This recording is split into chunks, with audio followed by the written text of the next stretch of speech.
Hello and welcome to the Sharpening Report. Today we welcome back returning guest and friend of the show, L.A. Marzulli, to talk with us about his new film, streaming for free at lamarzulli.net/store. UFO Disclosure, The Coming Great Deception, and the Luciferian Endgame. L.A., welcome back to the show. How are you doing? Hey, always good to see your face, Josh. And we'll be talking face-to-face actually next Monday, which I'm looking forward to.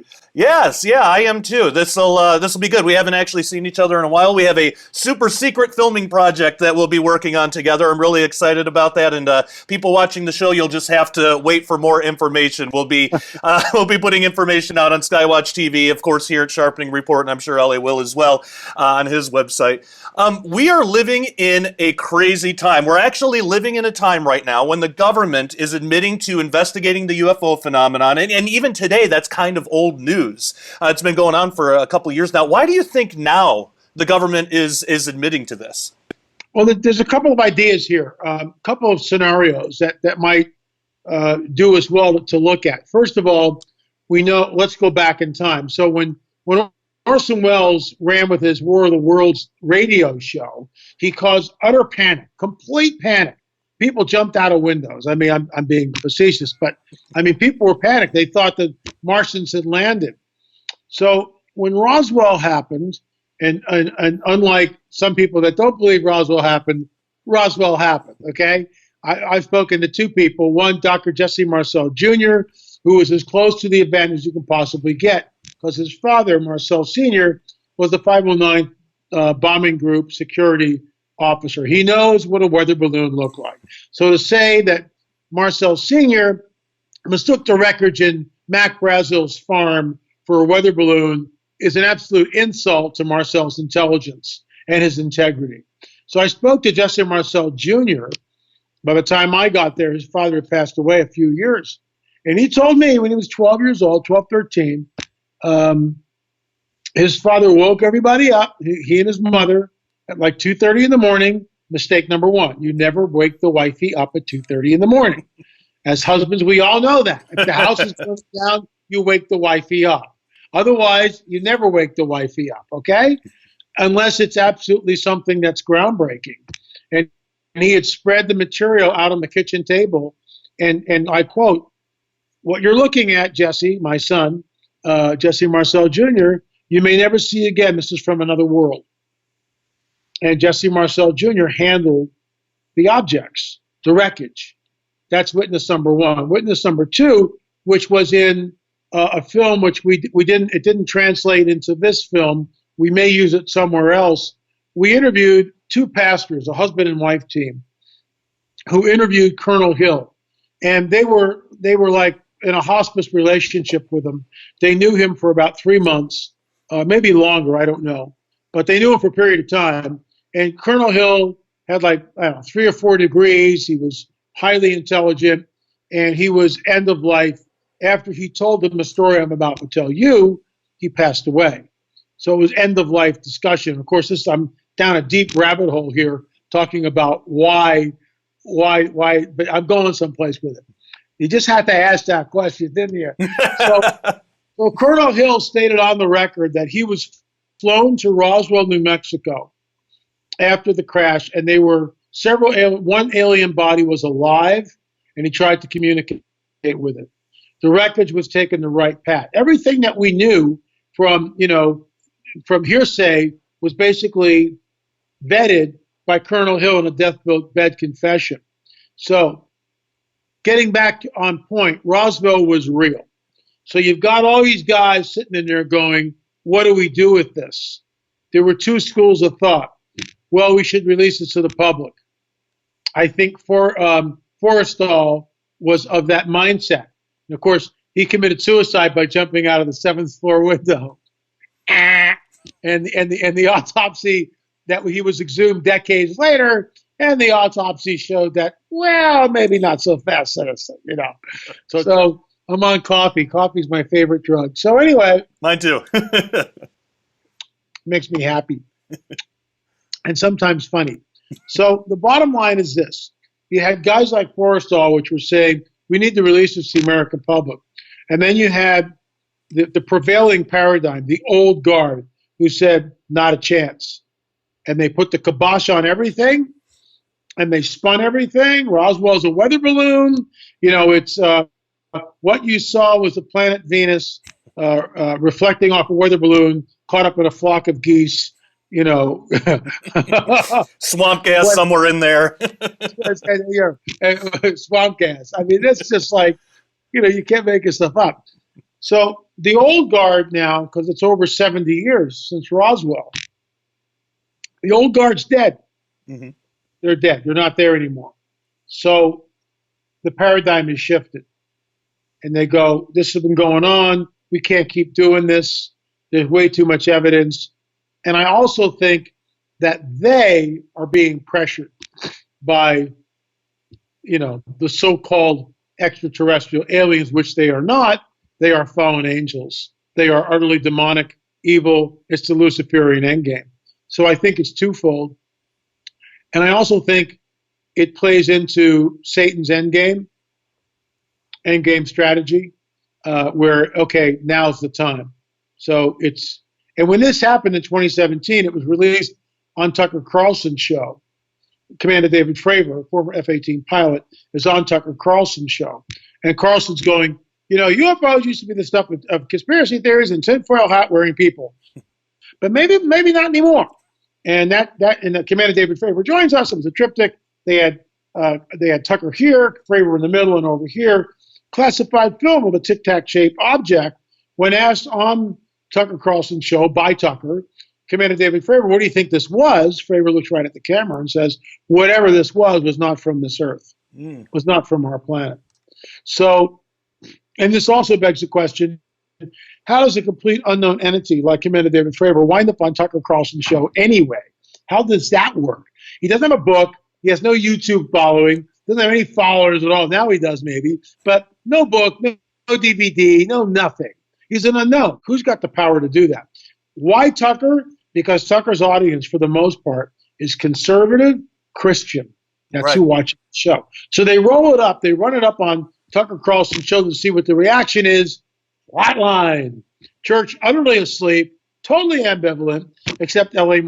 Marzulli and a few of our peers like yourself, we're jumping up and down. Oh, my God, did you see what just happened on Tucker Carlson? Oh, I can't believe it. And that was the beginning of disclosure. And that's 2017. Here we are in 2021. Yeah, and this is something that you've been saying for years, ever since I remember a decade ago by now, probably, when I first became aware of your materials and stuff. You've been on the trail of UFOs for a long time, and you've always said that a day was coming when the world would get official disclosure of UFOs. Are we living in those times now? Is this official disclosure, or is this a precursor to an official disclosure event in the future? Well, your answer on that would be as good as mine. I don't know where it's going to go. I mean, they released a thing, typical total government's doublespeak. I just love this. Well, we can't really decide that these are aliens, but we're not sure if they could be. So it's like doublespeak. Well, 9/11 just happened because planes flew in. But Building 7 collapses at free fall speed, which is physically impossible. Absolutely physically impossible. Dustification. It was that magic bullet in Dallas, right? Oh, yeah.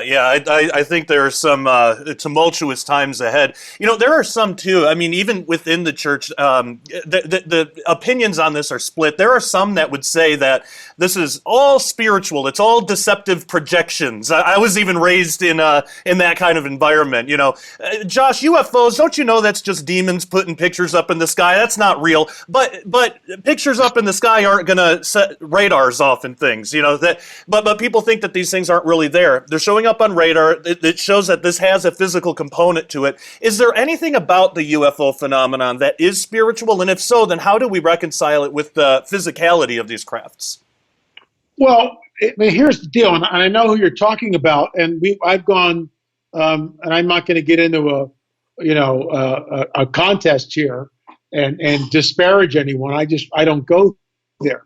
But certain individuals have written hit pieces on me for years, all over the internet, said some really nasty things, and I never respond. And that's I come from the Tom Horn school of deflection, and I think I got an A in that course because I followed Tom's lead. So I just don't respond. Why give them a platform? Why? It's like water off a duck's back at this point. You can think whatever you want to think. You can say whatever you want to say. I really don't care. Okay, let's walk through it. So we know in the Bible, Elisha is sitting there with his servant. I was going to say Benghazi, but it's not Benghazi. Oh, no, Gehazi. So and goes, Lord, open Gehazi's eyes. So Gehazi goes out. They're surrounded by the Syrian army, right? And Gehazi goes out and goes, oh my gosh, his eyes are finally open. I see the chariots of fire. Well, what are the chariots of fire, folks? You know, what is the divine taxi, as Mike Heiser likes to talk about? What is that comes and picks up Elijah and others? What are we looking at here? See, Christians have this truncated view of the supernatural. So, and I remember talking about this in one of the conferences. Oh, it's just all supernatural, spiritual stuff, blah, blah, blah. Okay, let's walk through this, Ezekiel. So the angels walk in, and they've got slaughter weapons. I suppose those slaughter weapons are just completely spiritual, right? Nonsense. And the other angels got an inkhorn. It's not spiritual at all. Just technology. Book of Enoch, which is a pseudepigraphical book attributed to Enoch, which is not part of our canon, but is quoted in our canon, basically states that certain and fallen angels came down and gave us technology, weapon making. Well, that implies if they're showing us, then they know how to do all that. Who's building a New Jerusalem? How does it descend to earth? Is it the giant mothership of motherships? In some ways it is. You know, let's face it, it's descending. That sounds like a mothership to me. So it's not either or, it's both and. There are supernatural dynamics to it. For instance, when you're abducted, they will float you through the window.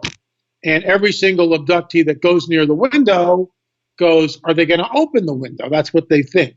And they don't open the window. You go through the window. Well, Jesus walks through the wall when he appears, okay? The angel who appears to Peter manipulates space, time, matter, and energy. He unlocks the prison doors. Peter's chains fall off of him. The guards are switched off. The prison door opens up. He's manipulating space, time, and matter and energy. Is that supernatural? You bet your boots it is. Absolutely. But there's also physicality in there. The angel is there with Peter. In the abduction phenomenon, you can get a needle inserted in your private parts. Absolutely. Women, ovum are taken, sperm is taken from the men. You are probed in places you don't want to get probed.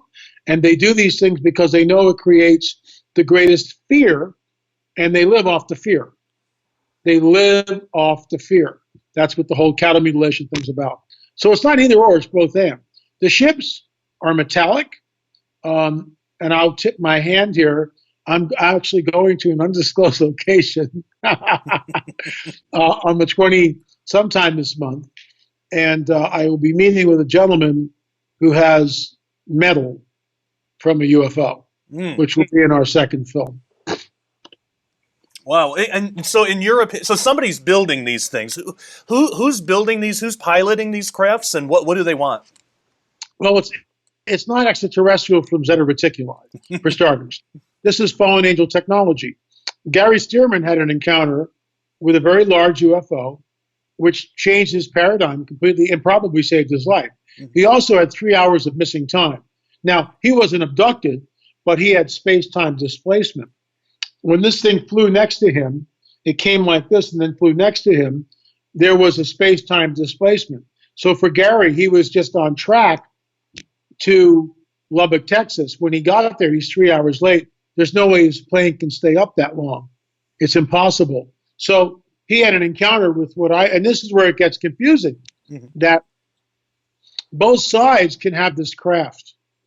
And you say, well, why is that, LA? Well, maybe, just maybe, not all, we know that there's a hierarchy of the angelic host. So some can do some things, some cannot do some things. For instance, why is it that we don't see the stones of Sacsayhuaman and Ollantaytambo? Why isn't that duplicated later on? And that's a really interesting question. Is it because the ones that were able to do that are locked up? I don't know. I mean, we get this much of a picture that's really large. So we see through a glass darkly. But to think that angels don't have technology is just ridiculous. because they do. Mhm. And I just cited several examples. Yeah, yeah, I definitely agree with that. And do you, so in light of that, and knowing that the government probably isn't looking at this phenomenon the way that we would, do you believe that the government should be investigating UFOs? And if so, do you think they should be going about it differently than they are now? Everything that I know about it from the government's, they're on board with the lie. Mm-hmm. We've had several whistleblowers that have come up to us at conferences, and basically, some come on the record. We disguise their voice, pixelate their face. Others won't come on the record but tell me the story. We are right now, as I speak, working side by side with the Greys. There's no doubt about that, and have been. We allowed them access to the population. No doubt about that. Just like the Book of Enoch, that quid pro quo. Well, we'll give you some of these craft. You can have fun back engineering. Welcome to Bob Lazar. Look, I've been, as a Christian, I became a Christian 41 years ago. I've been studying UFOs ever since I saw one when I was 12. I was on the other side of the aisle and believed, like the ancient astronaut theory, like Eric von Daniken, when I read that von Daniken's book when it came out, that's what I believed until I became a Christian at 30. That's 41 years ago. I'm 70 years old. When I became a Christian, for 10 years, Josh, all that was laid aside. Mm-hmm. It was like, okay, you were in that world. Now we're going to reprogram you. Bible, Bible, Bible, Bible, Bible. That became my worldview. Endless. Anytime a church was open, I was there. Reread the Bible, reread it again and again. Commentary, listen to Chuck Missler every day. I mean, my day consisted when I had my cabinet shop, for instance. On the way to work, I'd be listening to program. In the shop, we'd have, because everyone was a Christian. In the shop, we'd have all these teaching tapes or radio stations on all day long. So the machines were going, we're making cabinets and all this, but there's always Christian stuff, listening to people, Southwest Radio Church with Noah Hutchings. I mean, and there I am in Noah Hutchings' studio being interviewed by him decades later. Go figure. So, I mean, I cut my teeth on that for like 10 years, especially Chuck Missler, and got the gold medallion award. I'm patting myself on the back here from Chuck, but that was a great honor for me. And when I hit 40 is when the Lord said, you need to go back into this now. Huh? And so I did. And that became the beginning, reading Dr. I.D.E. Thomas's book, The Omega Conspiracy.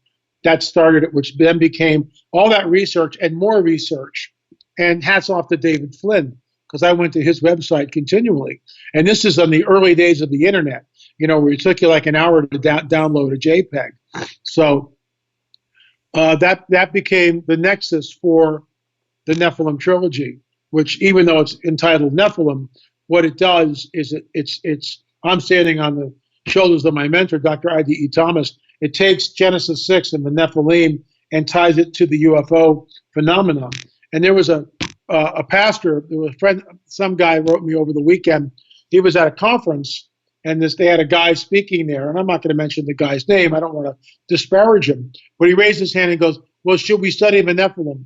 And this guy said, no, it's foolishness. So there you go. So my work is foolishness. Dr. I.D.E. Thomas's work, foolishness. Tom Horn's work, foolishness. Your work, foolishness. Chuck Missler's work, foolishness. I mean, it's the blind leading the blind. He has no idea of what is manifesting on the planet. Shame on him for stating something like that where he knows nothing, because it's not. What it is it arms people with what's going on and what's happening today. Because this is the coming great deception. The revealing of the so-called extraterrestrial presence is the coming great deception. And Obama said last week, when ET reveals themselves, we'll have new religions. Why would he say that? Yeah. And it's one thing to hop on the bandwagon now. Again, I won't mention any names, like some of these people that all of a sudden they're the experts. And I just sit there and just go, what book have you written? Where have you ever lectured about it? You haven't. Just shut up and let people who have actually, the Lord's called to do this, let us come to the forefront, And that's what should be happening. But of course, it's not, because everybody wants to jump on the bandwagon. Yeah, definitely. And it's only now that this is in the public view where there have been, people like yourself that have been doing this for years prior. I definitely have a lot more to ask. But first, where can people get your film, and why are you making this one available for free for everybody? Well, I'm going to make the second one available for film. I think that there comes a time where, okay, I'm throwing this out for free because the information is way too vital. People need to know about it. And you would think it would go viral. It hasn't. We've got, I don't know, maybe 65,000 views on our streaming, on our YouTube channel. I think Prophecy Watchers has it up there around 40 or 50. So, we've got combined over 100,000 views, but there's 7 billion people on the planet. So, we're the only Christian film that deals with this stuff right now. I know that, you're making one, and that's why we're going up. We're working on part 2. We've got all the interviews basically done. George Norrie, Nick Pope, Nick Redford, Bill Salas, Gons is there, and other people that come on the record. And I just, we release it for free because if this is true, how can I possibly charge for that? So we are asking people to contribute to part 2, and people are contributing, which is fantastic. And if you want to buy the DVD, that's a different story. We'll still sell it to you at 50% off. But you can go to streaming.lamarzulli.net, streaming.lamarzulli.net, and watch the thing for free. And we did that deliberately. Part 2, which we're working on even as I speak, will be also for free. Excellent. Well, I highly suggest everybody watching go and check that out. We have a lot more to talk about. I want to ask how this might tie into Bible prophecy, but we're going to do that in the members only section because, as LA mentioned before, YouTube has been very delete happy when it comes to our channels and our videos. Actually, the whole Skywatch YouTube channel is gone now. And so we try, on this channel, we try to anticipate things, which is why we have the website. Full versions of every episode is available at dailyrenegade.com if you're a member. Or you can get a free trial if you don't know if you want to financially support us yet and you want to check us out, then go for it. dailyrenegade.com, get a free trial. If you already know that you love us and love what we're doing and want to contribute, then get a membership. You'll get the rest of this full interview instead of the censored version that goes up on YouTube that unfortunately we have to do just to maintain a YouTube channel. But that's okay. We actually get more views on Daily Renegade anyway. So head on over to dailyrenegade.com. In the members only section, we will continue our discussion with L.A. Marzulli. So members, hang on the line. Everybody else viewing for free, thank you so much. And until next time, take care and God bless.